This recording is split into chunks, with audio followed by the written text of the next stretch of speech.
அரசு பணியாளர்கள் மற்றும் ஆசிரியர்களின் குழந்தைகள் உயர்கல்வி பயிலும் வகையில் அவர்களுக்கு வழங்கப்படும் கல்வி முன்பணம் இந்த ஆண்டிலிருந்து உயர்த்தப்பட உள்ளது.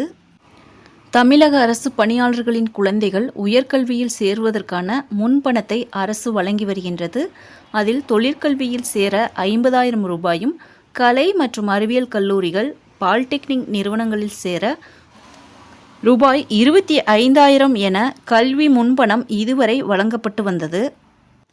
இந்நிலையில் கடந்த சட்டசபை கூட்டத்தொடரில் அவை விதி 110 கீழ் அறிவிப்பு ஒன்றை முதலமைச்சர் மு.க. ஸ்டாலின் வெளியிட்டார். அதில் அரசு பணியாளர்கள், ஆசிரியர்களின் குழந்தைகள் உயர்கல்வி பயிலும் வகையில் அவர்களுக்கு வழங்கப்படும் கல்வி முன்பணம் இந்த ஆண்டிலிருந்து உயர்த்தப்படுகிறது என்று குறிப்பிட்டு இருந்தார்.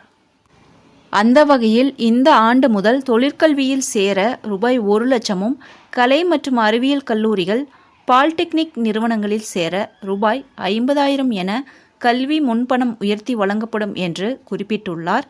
இந்த அறிவிப்பை செயல்படுத்துவதற்கான அரசாணையை நிதித்துறை முதன்மை செயலாளர் உதயச்சந்திரன் வெளியிட்டுள்ளார்.